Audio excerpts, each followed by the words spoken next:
बिहार में चुनाव का रंग तेजी से बदल रहा है। पिछले 2-3 चुनाव में जिस तरह से महिलाएं किंग मेकर बन रही हैं, उसने पॉलिटिकल पार्टियों की सोच को ही बदल दिया है। अब ये पार्टियां समझ चुकी हैं कि जिस तरह घर बिना महिला के नहीं चल सकता, उसी तरह कोई भी पॉलिटिकल पार्टी अपनी सरकार तब तक नहीं बना सकती जब तक महिलाओं ने उन्हें साथ न मिले। यही वजह है कि एनडीए हो या फिर बीजेपी या फिर महागठबंधन, सभी महिलाओं के इर्द गिर्द ही योजनाएं बना रहे हैं। आज दोनों पार्टियों ने घोषणा पत्र अब दोनों पार्टियों का आ चुका है और दोनों दलों ने बिहार की जनता से कई कई वादे किए हैं। और सबसे बड़ी बात, एक दल संकल्प ले रहा है तो दूसरा तेजस्वी पत्र लाकर प्रण ले रहा है। दोनों ही दलों ने महिलाओं को लेकर खास घोषणाएं की हैं। दोनों दलों की ओर से जारी घोषणा पत्र में कई ऐसी बातें कही गई हैं जो बिहार की दशा और दिशा बदल सकती हैं। आइए दोनों दलों की ओर से जारी घोषणा पत्र की तुलना करें और जानें कि किस तरह दल ने बिहार की जनता से क्या क्या वादे किए हैं।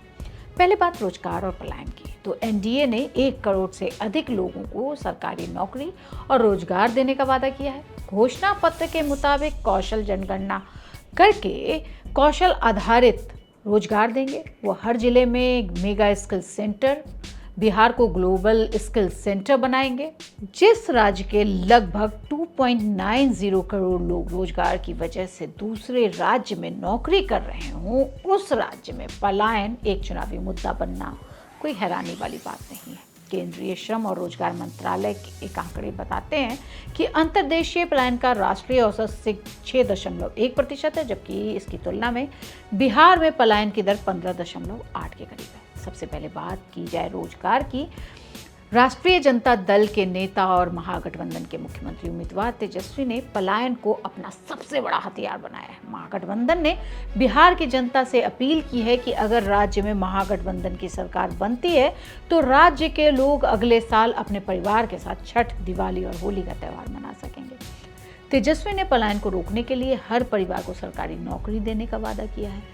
महागठबंधन ने ऐलान किया है कि राज्य में सरकार बनने के 20 दिन के भीतर ही बिहार के हर परिवार के एक सदस्य को सरकारी नौकरी दी जाएगी और इसका विधेयक भी लाया जाएगा।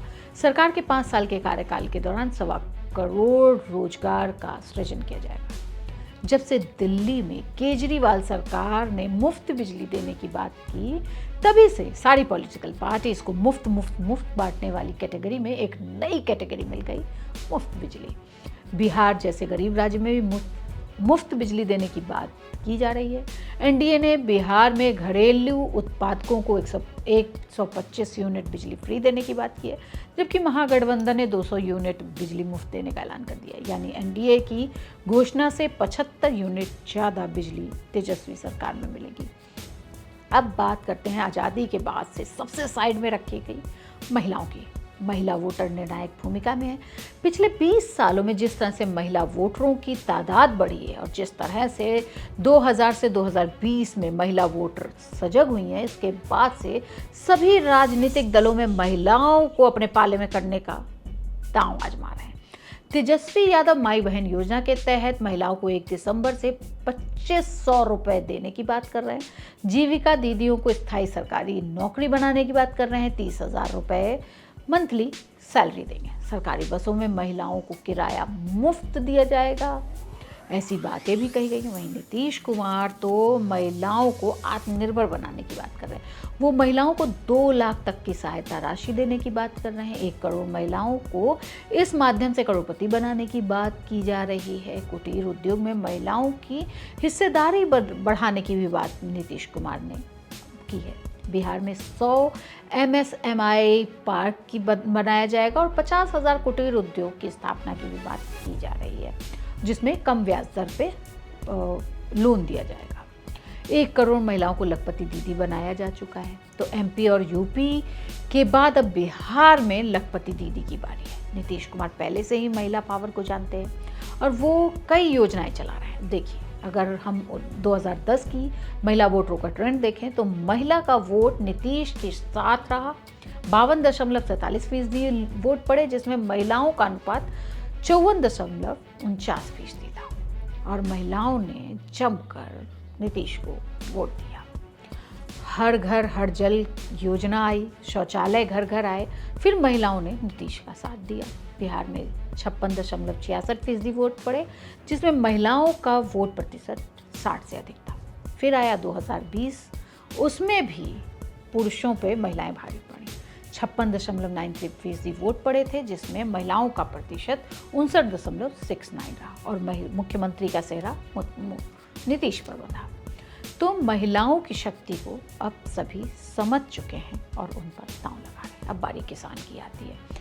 किसान और कृषि को लेकर दोनों ही गठबंधनों ने घोषणा की है। तेजस्वी यादव किसानों को न्यूनतम समर्थन मूल्य पर सभी फसलों पर खरीद की गारंटी देने की बात कर रहे हैं, जबकि नीतीश कुमार न्यूनतम समर्थन मूल्य की गारंटी के साथ ही कर्पूरी ठाकुर किसान सहायता सम्मान, जुब्बा साहनी मत्स्य पालक सहायता निधि की बात कर रहे हैं। इन दोनों योजनाओं में 9,000 किसानों को 3,000 रुपए की सहायता मिलेगी। 9,000 मछली पालकों को 4,500 रुपए की सहायता मिलेगी। तेजस्वी यादव जहां प्रखंड स्तर पर फसल की खरीद की बात करते हैं, वहीं नीतीश कुमार ने धान, गेहूं, दलहन और मक्का की खरीद पंचायत स्तर पर करने की बात कही है। मछली निर्यात का लक्ष्य भी दोगुना किया जाने की बात कही गई है। दूध उत्पादकों के लिए भी प्रखंड स्तर पर भंडारण की सुविधा की बात कही है। नीतीश कुमार ने बिहार में एग्रो इंफ्रास्ट्रक्चर विकास के लिए 1 लाख करोड़ निवेश की बात कही है। अति पिछड़ी जाति को भी लुभाने में दोनों ही गठबंधन लगे हैं। 10 लाख रुपए एनडीए जहां पे उनको आर्थिक सहायता देगा। यह पहल सामाजिक समरसता और आर्थिक उत्थान को बढ़ावा देने के उद्देश्य से की गई है। किसानों के लिए कर्पूरी ठाकुर किसान सम्मान निधि की शुरुआत की जाने की बात की है। इस योजना के तहत 3,000 रुपए का टॉपअप भी दिया जाएगा, जिससे बिहार के किसानों को कुल 9,000 रुपए प्रतिवर्ष दिया जाएगा। महागठबंधनों ने दलितों, अनुसूचित जनजाति, अति पिछड़ों, पिछड़े वर्ग की भूमिहीन लोगों को शहरी क्षेत्र में 3 डिसमिल जमीन देने की बात की है। ग्रामीण क्षेत्र में 5 डिसमिल देने की बात की है।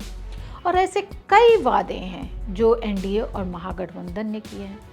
एनडीए ने इसमें 7 एक्सप्रेसवे बनाने की बात की है, नमो रैपिड रेल बनाने की बात की है, 4 शहरों में मेट्रो बनाने का ऐलान किया है, एयरपोर्ट बनाने की भी बात की है। तो अब ये देखना है कि 6 और 11 नवंबर को किस तरफ बैठती है वोट, किस तरफ जाते हैं वोट, और 14 को क्या आता है परिणाम। बिहार चुनाव से जुड़ी रिपोर्ट के लिए जुड़े रहिए india.com से, और आप क्या जानना चाहते हैं बिहार को लेकर वो हमें ज़रूर बताएं। बिहार चुनाव से और भी हमारे साथी जो है वो आपके साथ जुड़े हुए हैं। मैं अगला जो आपके लिए लाने जा रही हूँ अपनी रिपोर्ट, वो है आईएएस, आईपीएस और कलाकारों ने किस तरह से बिहार चुनाव में अपना दांव लगाया है। जुड़े रहिए india.com।